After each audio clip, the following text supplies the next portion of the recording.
Hello everyone, this is Varjesh Verma and I'm back with another video. Today we are going to discuss Nodia's sample paper 4. So let us start. So the first question is, what ideals does Mandela set out for the future of South Africa in his speech? अपने speech में वो किस तरह के free south Africa के बारे में सोचते हैं या क्या क्या आइडियल्स बनाते हैं? So the answer is Nelson Mandela wanted to make his people free from poverty, deprivation, suffering and discrimination. वो चाहते थे कि जो आज़ाद साउथ अफ्रीका के लोग हो वो आज़ाद हो पूरी तरह से पॉवर्टी से, गरीबी से, डेप्रिवेशन से, सफरिंग से और डिस्क्रिमिनेशन, पर्टिकुलरली रेशियल डिस्क्रिमिनेशन जिसे अपार्थाइड बोला गया है. ठीक है, तो इन सारी चीज़ों से अपने देश को आज़ाद कराना चाहते थे. Clear? What did Frederick Forsyth think when he called Paris Control Room? Okay, first thing, Frederick Forsyth is the name of the writer of the Black Aeroplane. Clear? तो पजल नहीं होना with the name. Frederick Forsyth क्या सोच रहे थे जब वो Paris control room जा रहे थे? तो पहले हम बताएंगे कि he was going England from France. Clear? And it was a starry night. First he called the Paris control room for the direction and फिर वहाँ बताया जाता है कि टर्न कीजिए 12 degree west. And meanwhile he was very happy because he was thinking about the breakfast, English breakfast with his family. Clear? The next question is, what attraction in Coorg wait to be discovered by the tourist? Means Coorg में अगर कोई tourist जाता है तो उसके लिए क्या क्या अट्रैक्शन, क्या क्या एडवेंचर वेट कर रहे हैं? तो आंसर देने से पहले हम क्या बताएंगे? हम बताएंगे अबंडेंट ब्यूटी ऑफ कुर्ग, कि कुर्ग जो है it is surrounded by the rolling hills. ठीक है, famous for rain forest, spices and coffees. ठीक है, फिर वहाँ पे क्या क्या अट्रैक्शन मिल सकते हैं for the tourist? River rafting, mountain climbing, mountain biking, elephant riding and so on. Clear? Next question is, what does the poet compare the folk? Poet जो है फोक को किससे कंपेयर करता है? So the answer is the poet compares folk to a cat. Cat comes suddenly and silently just like a cat on its little feet. It look over the harbor and the city on its hunches and move away just with a gust of a wind. Clear? Means वो आती है, चुपचाप बैठ जाती है और अपने हंचेस पे और सिटी को ऑब्जर्व करती है और चली जाती है जैसे कि एक हवा का झोंका आता है, just like a cat. Clear?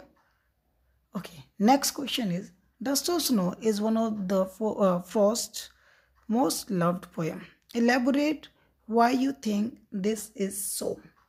कि जो डस्ट ऑफ स्नो पोएम है रॉबर्ट फ्रॉस्ट की, ये सबसे ज़्यादा पसंद की जाने वाली पोएम में से एक है. आपको ऐसा क्यों लगता है और हमने जस्टिफाई करना है. The answer is the poem describe a very simple happening in easy words. It tells us that sometimes even small incidents may prove to be larger significance. Means कि छोटी छोटी चीज़ों का भी हमारी लाइफ में बहुत बड़ा रोल होता है and they brings a drastic change in our life, और हमारी लाइफ में बहुत बड़ा चेंज लेकर आती हैं. एंड इसके अलावा इस पोएम में पोएट बात कर रहे हैं नेचर्स एलिमेंट्स की, पर्टिकुलरली बैड एलिमेंट्स की, जिनके अंदर भी हीलिंग पावर है. If you remember crow, snow and hemlock tree. Clear? तो ये सारी चीज़ें आप इसमें एड ऑन कर सकते हैं. Okay, the next question is, why did Mrs Pumphrey take Tricki to the doctor. Mrs Pumphrey Tricki को लेकर डॉक्टर के पास क्यों जाती है? Tricki was not eating anything for the past few days. वो पिछले कुछ दिनों से कुछ भी नहीं खा रहा था. And he refuse to eat his favourite dish too. और उसने अपनी फेवरेट डिश को भी खाने से मना कर दिया था. His eyes were blood shotted. उसकी जो आइज थी बिल्कुल रेड दिख रही थी. And he look like blotted sausage with 4 legs on each corner. और एक ब्लॉटेड सॉसेज जैसे दिख रहा था जिसके चारों कॉर्नर पे एक एक पैर हों. He had bouts of vomiting. बहुत सारी वॉमिट करता है एंड इसीलिए मिसेस पंपेरी जो है वो वरीड हो जाती है एंड फाइनली वो उसे लेकर चली जाती है to the doctor. Clear? Next question is how did Ebright's mother encourage his interest in learning, कि जो एब्राइट की मदर है वो किस तरह उसके लर्निंग वर्क को और ज़्यादा इंटरेस्टिंग और एनकरेजिंग बनाती है। Look, Richard Ebright's mother always encourage his interest in learning, हमेशा वो उसके इंटरेस्ट को बढ़ाती रहती थी in learning. She took him on trips, वो उसे ट्रिप्स पे लेके जाती है। Brought him telescope, microscopes, cameras, mounting materials and other equipments that help him in many ways. And it was his mother who brought him the book, The Travel of Monarch X, which opened the doors of scientific work for him. Clear? Next question is, what was Ob's opinion about the sandwiches he had eaten? The answer is, Ob was forced to eat sandwiches and he made terrible faces while eating. ठीक है, जब बहुत ही force करके उसे खिलाया गया and जब वो खा रहा था तो बहुत ही टेरिबल फेसेस बना रहा था because it was not delicious. ठीक है, and then he said that कि जो सैंडविचेस है इट इज़ वेरी टेस्टलेस, और उसे कंपेयर करता है with the Martian dust too. And he also make remarks on the earthling by saying that कि I don't know how the earthlings could get those sandwiches down without water, means बिना पानी के वो इन sandwiches को कैसे खा लेते हैं। Clear? So here we done with the short question. Let us discuss the long one. So the first long question is, if you don't help me, my family and I will go hungry this year. अगर आपने मेरी मदद नहीं की तो मैं और मेरी फैमिली इस साल भूखे ही मरेगी। Lencho had faith in God but he did not manage to solve the problem by himself. Definitely Lencho का बहुत ज़्यादा विश्वास था भगवान ने, बट वो खुद अपनी प्रॉब्लम खुद नहीं सॉल्व कर पाया। Did he lack the courage to resolve his matter himself, क्या उसके अंदर इतनी हिम्मत नहीं थी कि वो खुद का मैटर सॉल्व कर सके। What value did he lacks? उसके पास कौन सी वैल्यू नहीं थी? Explain. Okay, the same question last to last year एक स्टूडेंट था, उसने मेरे से पूछ लिया था कि सर अगर लेंचो की क्रॉप डिस्ट्रॉय हो गई थी एंड वो लेटर लिख के लेके गया था सिटी में, then why didn't he go to the city for the work? वो सिटी में वर्क क्यों नहीं करने गया? वो हेल्प ही क्यों मांग रहा था? क्या वो खुद मेहनत करके नहीं खा सकता था? तो कुछ उसी तरह का एक सिमिलर सा क्वेश्चन बना दिया और आज उसका आंसर मैं इसमें बताने वाला हूँ। Clear? The answer is Lencho was a hard working man और फार्मर, वो बहुत ही हार्ड वर्किंग फार्मर था। He was completely dependent upon the crops of his field, और वो पूरी तरह से अपनी खेती पे ही निर्भर करता था, डिपेंड था। His annual crop was completely destroyed due to heavy rain and hailstorm. और हुआ क्या, उसकी जो एनुअली क्रॉप होने वाली थी, पूरे साल की जो मेहनत होने वाली थी, वो डिस्ट्रॉय हो जाती है because of hailstorm and rain. In the entire village, पूरे विलेज में there was no one to help him. देखा जाए तो पूरे विलेज में कोई भी उसकी मदद नहीं कर सकता था। एंड चैप्टर की स्टार्टिंग में ही एक लाइन आती है, the house the only house on the crest of the हिल। तो उस एरिया में और कोई घर था ही नहीं, तो वो किससे मदद मांगता? ठीक है, so this was the another reason कि वो गॉड को लेटर लिख के हेल्प मांगता है। And he had firm faith in God, and hence he wrote a letter requesting him to send him 100 peso so that he could sow his fields again and live till the next crop. और यही reason था कि वो God को letter लिखता है and वो demand करता है फॉर द 100 पैसो सो डैट वो जब तक जिंदा रह सके और अपनी क्रॉप जब तक उसकी नई फसल नहीं उग जाती।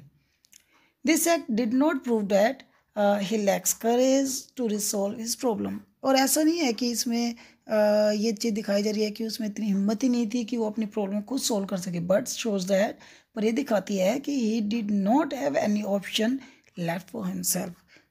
सिर्फ एक ही प्रॉब्लम थी, वो क्या थी कि उसके पास कोई ऑप्शन ही नहीं था इसके अलावा।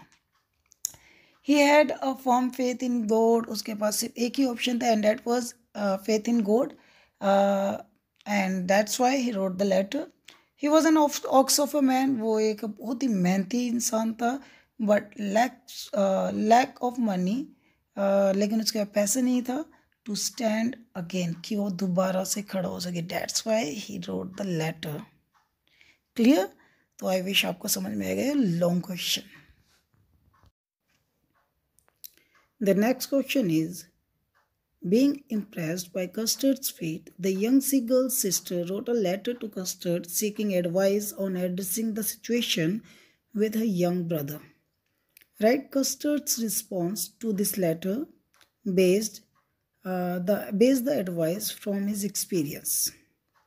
Okay, it is in letter format. जहाँ पे पहले यंग सीगल की जो यंग सिस्टर है उसने लेटर लिखा था कस्टर्ड को, एंड उसने बताया कि किस तरह जो यंग सीगल है was unable to take a plunge. Clear? And अपने कस्टर्ड अपने एक्सपीरियंस के बेहाफ पे उसे उसका रिप्लाई लिखेगा कि किस तरह उसे इंकरेज करना है फॉर द प्लंज। क्लियर? और इसके लिए हमें एक फॉर्मेट दे दिया गया कि you may begin like this, जहाँ पे हम पहले एड्रेस कर रहे हैं डियर मिस सीगल, ठीक है, and thank you for seeking me out, कि थैंक यू मुझे लिखने के लिए, आई एम हम्बल, मैं आपका बहुत धन्यवादी हूँ, based on my limited experience, मेरे छोटे से एक्सपीरियंस के बेस पे आई फील। क्लियर? और यहाँ से फिर आपने लिखना स्टार्ट कर देना है। ओके, तो डिटेल आंसर मैं इसका नेक्स्ट वीडियो बना के यूट्यूब पे ही अपलोड कर दूंगा, ठीक है। फिर भी हम थोड़ा सा डिस्कस कर देते हैं, बहुत ही अच्छा आंसर बना हुआ है ये। So the answer will be like that कि फर्स्ट जो यंग कस्टर्ड है वो थैंक यू करेगा for connecting him, and then वो एक कोड देगा बेस्ड ऑन कवर्ड आइज, कि जैसे जूलियस सीजर एक प्ले है by written by William Shakespeare, उसमें एक डायलॉग आ जाता है, cowards eyes 100 time before the faces death. ठीक है, तो ऐसे ही कुछ आप कवर्ड आइज के ऊपर कोई एक कोट यहाँ लिख सकते हैं। एंड फिर कस्टर्ड बताएगा कि if you are brave enough do not boast about your bravery और सक्सेस, एंड उसके बाद आप ऐड करेंगे कि don't run away from problems, problem से मत भागो। क्लियर? एंड देन हम आंसर में बताएंगे कि ट्राई करो यंग सीगल को बताने की कि उसका नेचुरल पोटेंशियल क्या है, नॉट टू अफ्रेड। इसके बाद हम बताएंगे कि एक्चुअली वो डरता किससे है, he is not afraid of flying but he was afraid of falling down. उसको लगता है कि जो उसके विंग्स है दे आर शॉर्ट एंड वो उसके वेट को कैरी नहीं कर पाएंगे अगर वो प्लंज लेगा, and then he may die. ठीक है, तो वो काफ़ी सारी मोटिवेशनल यहाँ पे देगा, एंड फिर उसे कहेगा तो फोकस ऑन हिज एम पे फोकस करो, ठीक है, नॉट द कॉन्सिक्वेंसेज। तो इस तरह सारे पॉइंट फॉलो करते हुए बहुत ही अच्छा आंसर बना हुआ है, and I will discuss the same answer in the next video. Clear? Let's jump to the another one. Who do you think is the real culprit in the story A Question of Trust? Explain. आपके according real culprit कौन है story में A Question of Trust? तो हमें पता है यहाँ पे दो थीफ हैं, first Horace Danby and the second lady in red. तो पूछा जा रहा है कि आपके अकॉर्डिंग रियल कल्प्रिट कौन है, तो of course it is lady in red.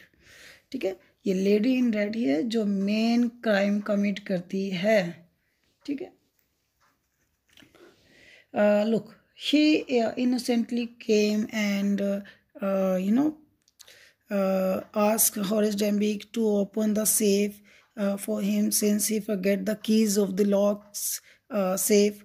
ठीक है, एंड हॉरेस को वो इतनी सॉफ्टली इतनी पोलाइटली डील करती है कि हॉरेस जो होता है वो ट्रैप्ड हो जाता है, एंड फाइनली वो अपने ग्लव्स उतार के सेव्स को ओपन कर देते हैं, वो ज्वेलरी लेती है और चली जाती है। हॉरेस वाज हैप्पी कि चलो ओनर ऑफ द हाउस ही लेके गई है, देन अब उसके ऊपर कोई भी एलिगेशन नहीं आएगा, but somehow he left his fingerprints everywhere, that's why he had been caught, and हमारी जो रियल कल्प्रिट है वो वहाँ से लूट लेकर भाग जाती है। Clear? So the last question is, read the following quote. We are too involved in materialistic things and they don't satisfy us. The loving relationship we have, the universe around us. we take these things for granted. So here we have given a quote जिसमें बताया जा रहा है जो materialistic things है ये हमें कभी भी satisfy नहीं कर सकती. The only thing that make us satisfy is the relationship with the universe, with the people around us. Clear? फिर हमें एक नेम दिया जा रहा है मिच एल्बम मटिल्डा. घबराने नहीं नेम से, it is Matilda लॉइजल. Clear? She was never satisfy with her life. अपनी लाइफ से बिल्कुल भी सेटिस्फाई नहीं है. एंड डिज़ायर मोर, और चाहती है कि उसकी लाइफ में और भी चीज़ें अच्छी हों. The given code reflect her character. और ये जो ऊपर का कोड है ये हमें उसका कैरेक्टर बताता है जिसे हमने जस्टिफाई करना है. तो आंसर कैसे बनाना है? Look, although Matilda had a good lifestyle, but still she was always full of complaints. लेकिन हमेशा उसके पास कोई ना कोई कंप्लेन होती है कि मेरे पास ये नहीं है, वो नहीं है, something like that. She always long for the luxurious things in her life. वो हमेशा चाहती थी कि उसकी लाइफ में चीज़ें और ज़्यादा लग्जीरियस हो जाए. She wanted to look more beautiful. और ज़्यादा अपने आप को ब्यूटीफुल दिखाना चाहती है. And for that she borrow a necklace for the ball party. Sorry, first she asked her husband to buy another a fancy dress, and later on they borrowed a diamond necklace from her friend, my Froster, which she lost, and that loss brings disaster in her life as they had to pay huge debt, and it ruins their 10 precious year. Clear? इतना सारा बताने के बाद फिर हम last में एक message add करेंगे. मैसेज भी like rather than focusing on the fancy things people should try to understand the real love and beauty in relationship. हमें इन फैंसी चीज़ों पे ज़्यादा फोकस ना दे के अपने रिलेशनशिप्स पे फोकस देना चाहिए जो हम शेयर करते हैं with our friends, parents and family. ठीक है? Because only these relationship can bring happiness in our life. क्योंकि ये रिलेशनशिप्स है जो हमारी लाइफ में हैप्पीनेस लाती है rather than dresses and necklaces. Clear? तो ऐसे एक अच्छा सा मैसेज कन्वे कर देना है और यहाँ पे हमारा आंसर ख़त्म हो जाएगा. क्लियर? सो आई विश आपको समझ में आया होगा. Thank you for much watching. Like, share and subscribe.